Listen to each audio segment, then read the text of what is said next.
What's up, Swifties? Welcome back to my channel. So first of all, I cannot believe that I am about to rank Taylor Swift's 8th studio album, Folklore. I've done ranking videos for a really long time now. I've ranked every single album of Taylor's. I'm gonna be completely honest. Folklore has been the hardest album I've ever had to rank.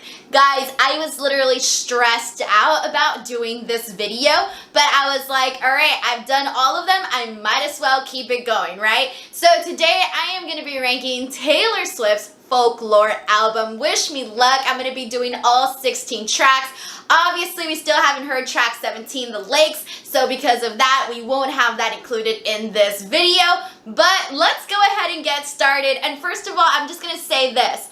All right, these are my rankings. This isn't like a definitive list of the best Taylor Swift songs on the album. This is just my list, my favorites. So do not hate me if I don't rank your favorite song all the way at the top, okay? I am so sorry. And also make sure to leave your ranking in the comments section below, okay? So this was really hard for me, guys. It was really hard. Okay, enough talking. Let's get started.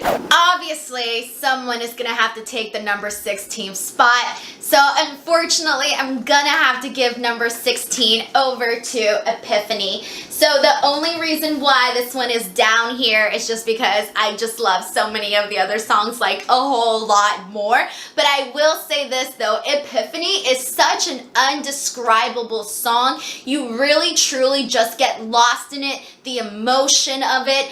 I mean, Taylor Swift nailed it with this one, but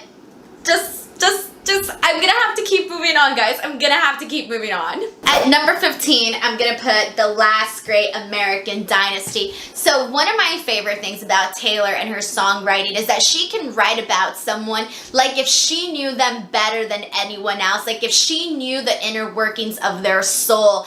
And that's what I get with this song. Where she sings about Rebecca Harkness, I really truly feel like I want to know more about Rebecca. I want to be best friends with Rebecca, all because of this song. And I do love that Taylor sort of found a connection with her, and it really shines through in this song. At number 14, I'm gonna put Peace. And the reason for that is that I think this song is super lovely. My favorite thing about it is that it feels like it's an open love letter to Joe, and because of that, I love it. At number 13, I'm going to put This Is Me Trying. So when I first heard this song, to be honest, I didn't really get it as quickly as some of the other songs, but as I listened to it more and more, I felt it had to do more with Taylor Swift's career as an artist, and because of that, I ended up liking it a lot more once I started getting into like, what does this song really mean? So because of that, I'm ranking This Is Me Trying at number 13. At number 12, I am putting Illicit Affair. So to be honest, when I think about the album as a whole and I try to name my favorite songs off the top of my head, Illicit Affairs is always one that I tend to forget about. And I don't know why, because every time I sit down and listen to it, like this song wins me over. So because of that, I have to rank it at number 12. I love the fact that it's a very sensual song and it gravitates to me, so I like Illicit Affairs a lot. At number 11, I am putting the song 7. So with 7, I honestly feel that this song is so super cute, and my favorite part of the song is the intro. I don't know why, but I find the intro to this song very enjoyable. The way Taylor Swift sings it, the way she makes the words like longer than what they are, I love that. And then when she gets into that like more fun beat with 7, I really like the atmosphere of this song, and it's like a storybook. Like it really feels like a storybook song, and we all know Taylor is very good at those.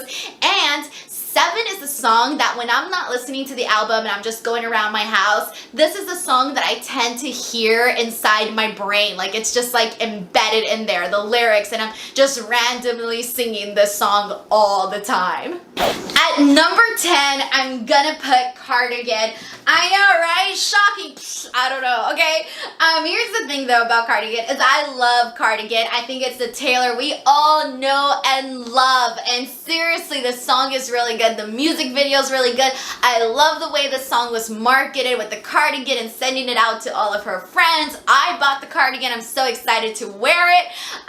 But I really like so many other songs more. I know, it's so hard to pick, guys. It really, really is. And like the fact that this is like the single, the main song Taylor Swift brought out, and I ranked it at number 10. Please don't hate me, guys. Please don't hate me.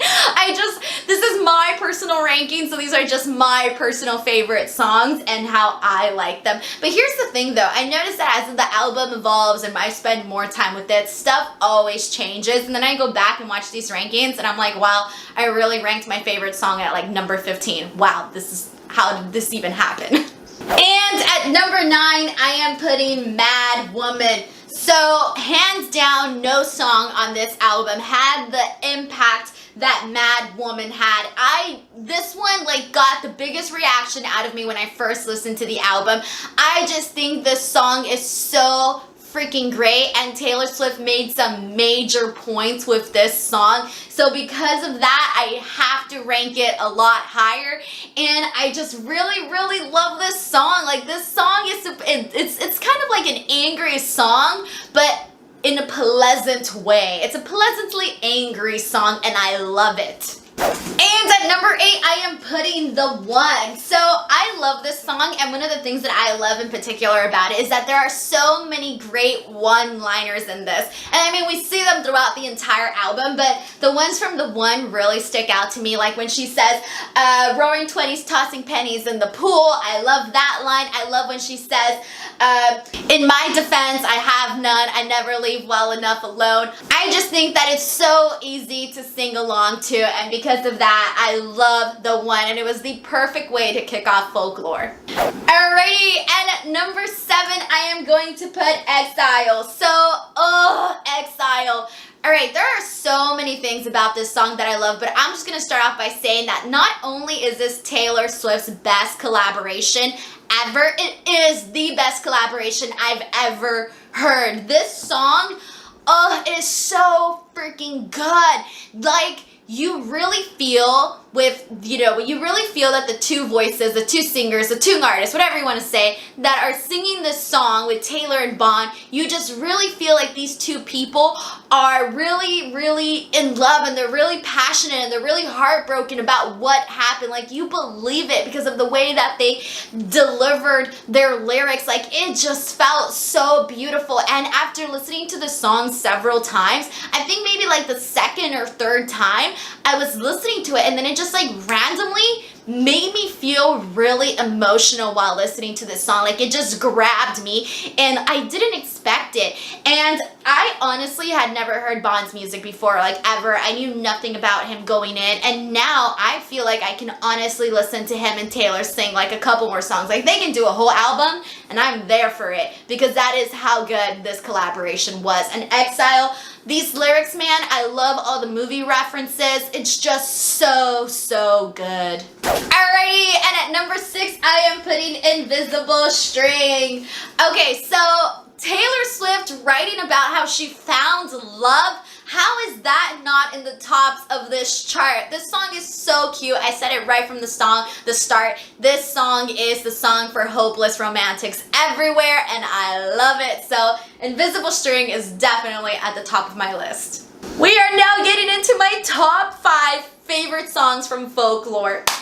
At number 5, I am putting Betty. So I didn't really, when I first heard this song, I didn't really like it as much as some of the other songs, to be honest. Like, I wasn't necessarily claiming that it was one of my favorite tracks right off the bat. But then I realized that this was one of the songs that I was listening to on repeat, and I was like, wait, I've literally been listening to Betty on repeat, and I'm not claiming it as one of my favorite tracks. What is wrong with me?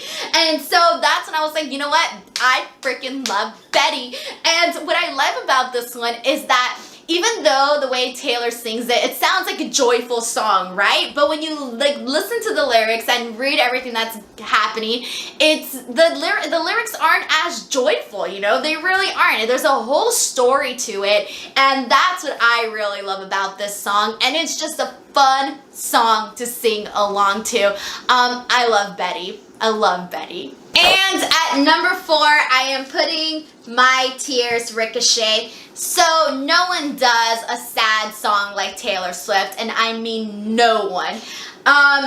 Taylor has set such a high bar, such a high standard for her track 5 songs, and we tend to expect a lot from those songs, and I honestly think that My Tears Ricochet is one of her best track 5 songs ever.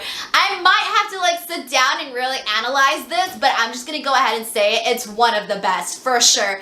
And here's the thing is that my favorite thing about My Tears Ricochet is that I love all the symbolism and the metaphors that she uses. Like you hear the song and you think one thing, but in reality it's about a whole other thing. And when Taylor Swift had her master soul to Scooter Braun and all of that, my thoughts were, man, I wonder what Taylor Swift is thinking. I wonder how she feels. And obviously, I'm sure some of you guys were thinking the exact same thing, like what must be going through her head. And with My Tears Ricochet, she really let us in on that. Like I know exactly what Taylor Swift felt when all of this went down based on this one song alone. And the fact that she was able to get through all that emotion over to her fans with this song just says so much about her songwriting. And I love My Tears Ricochet. It is one of the best songs ever. Now we are in the top 3. The top 3. Number 3, I am putting Mirror Ball. Alright, so I've said this before. I am a sucker for romance. I'm a sucker for romantic songs. And when Taylor Swift puts them out, man, does she do them well. So I love everything about this song. Okay, so one of the things that I love is how she personified the mirror ball. Like she really brought it to life and brought a whole new meaning to a mirror ball that I guess I never expected, but it made so much sense. And when you really think about it, like Taylor Swift is a mirror ball. Like there is so many facets to this song that I love that I just can't like say enough good things about it. So because of that, I am ranking it way up there. Taylor Swift knocked it out of the park with Mirror Ball, and I love this song. And at number 2, I am putting Hoax. Alright, so, this song is so sad, and I literally just said that no one does sad songs like Taylor, but this one, it just broke my heart. I felt sadness listening to this song, and I can't get over how her voice sounded, how she sang it, it was just mainly the delivery of how she sang this song that like made me fall in love with it so much. I love Hoax. I love Hoax, and because of that, it's going at number 2. Number 2. And at number 1, the only one that's left is August. So it took me a second to think, like, what's my favorite song? But by the time I was listening to the album, maybe for the second, third time, I knew that it was August, because August was that song that I just kept wanting to listen to. And I like to listen to the album in order, and I'll keep listening to it that way. And once I've listened to it multiple times straight from the top to the bottom, I start moving around, I start selecting songs, what song do I want to hear, and I go like that. And so August was that song where it finished and I was like, okay, I need to hear the song again. It finished, I need to hear the song again.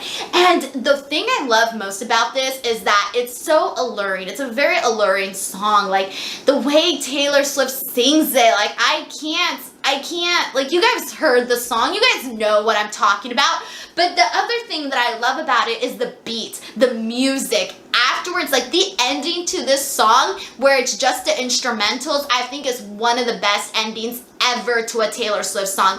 The other ending that I loved so much was Getaway Car, and I think I love the ending to August a whole lot more just because it feels like a movie. You know when you just watch a grand old movie and they're playing that last song? Like, that's how I felt with the ending of August. And so I just can't tell you how much I love August. And then when other people were like, oh, I love August, I love August, I was like, oh my god, like I am not the only one who felt this way for this song. There's something about this song that just like really just makes you want to love this song much more than all the others. And that's how I felt about August. And I haven't even gotten into how much I love the lyrics, the perspective of this like song and all of that. I mean, I'm not going to go into all of that because you guys already saw my Easter egg videos, the hidden meanings and all of that. So if you want to know more about these songs in depth in terms of the Easter eggs and secret meanings and all of that, you guys can watch that video, which is doing phenomenally. So thank you guys so much for checking it out. But this is just my quick ranking of Taylor Swift's Folklore album, with these being my favorite songs, my top 3, August, Hoax, and Mirror Ball. But more importantly, what are your favorite songs off the album? You can give me your top 5, you can give me your full 16-track ranking. It's totally and completely up to you, but I can't wait to hear what you guys have to say. So go ahead and drop your comments below. And if you enjoyed this video, please give me a like. Once again, this is just my ranking. This is not like a definitive ranking of what I think everyone's opinion should be. This is just my opinion, and we're all allowed to have them. So that's that. And if you guys want to watch more videos like this one or anything else that's Taylor Swift related, or pretty much anything else, because I post so much stuff on this channel, go ahead and subscribe. I really welcome you guys all to join my YouTube family. And if you want to chat more with me about Taylor Swift or anything else, hit me up on Twitter or on Instagram @ Denise Salcedo. Until next time, I'll see you guys later, and make sure to go stream Folklore. Bye.